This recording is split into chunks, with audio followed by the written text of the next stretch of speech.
We're very fortunate now to have John Grant from the East Anglian Daily Times. He's the environment correspondent. So good afternoon, John. Hello, hello.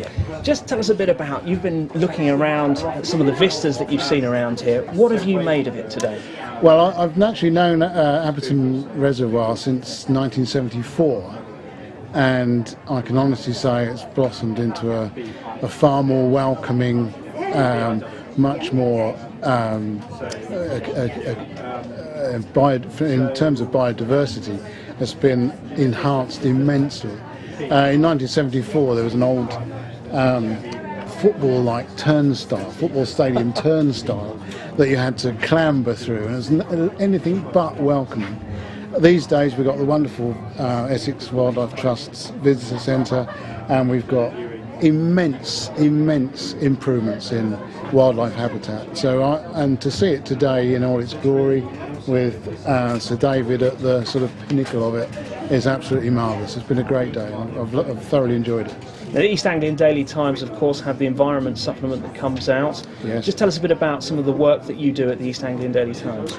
Well, as far as the environment supplement is concerned, that is my baby, if you like. 8 pages, a pull out on a Saturday.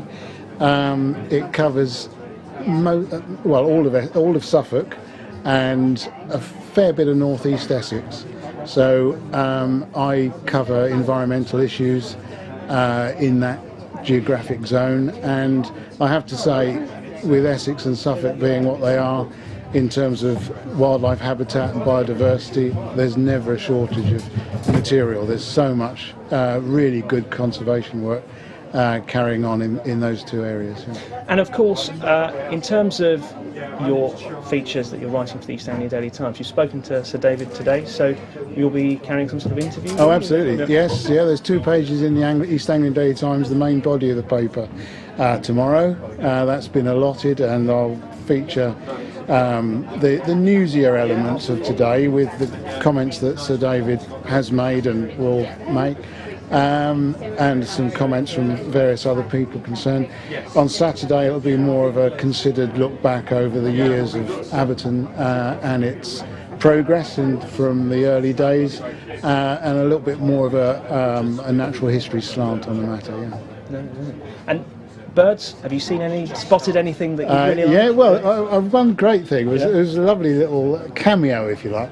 As Sir David was talking on the veranda here, there was a lovely common tern fishing within a few feet of his head, which I thought I will make a little comment on that in the piece. But there's damselflies, a large red damselfly here, several blue damselflies of various species, swift swallows. Out on the reservoir itself, we had a few the famous tree nesting cormorants. They've been flying around. So yeah, it's been quite a spectacle. I didn't even bring my binoculars. We're talking to John Grant, who's the environment correspondent for the East Anglian Daily Times. So John, you must be also interested in the water aspect of it, in terms of that water from this reservoir is actually filled up from across East Anglia. Absolutely, yeah. So that must be quite interesting for you and your readers. Yeah? Absolutely, yeah. Well, I think the water transfer system is very intriguing, and it probably goes unnoticed by many customers. But I will be having a look at that in the pieces that I do. I think some of the transfer comes from Denver, yes. In Norfolk, and so that's an element of it. Water efficiency is another thing we'll be looking at, which is crucial. Water is such an incredibly important resource, both for human population and for biodiversity and wildlife. Loads of organisms live and thrive in and on water, so that's crucially important. So the technical side of the reservoir is important as well. My own what little expertise I have is in the natural history line, but I will be looking at this more specky type stuff as well. And just turning back to that, because there's some new footpaths being opened around the reservoir, about 12 kilometres of new footpaths. Yeah. So will that be something you'll be coming back to explore? Yeah, absolutely. Well, I'm a fairly regular visitor to the site anyways, particularly in the winter, when it becomes really ultra important for many wintering species.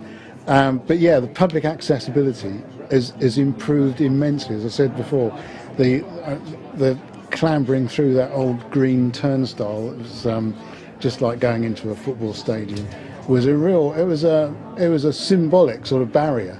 Nowadays you've got this wonderful network of very highly accessible paths, which means that the general public can explore to their heart's content. That's really, really crucially important.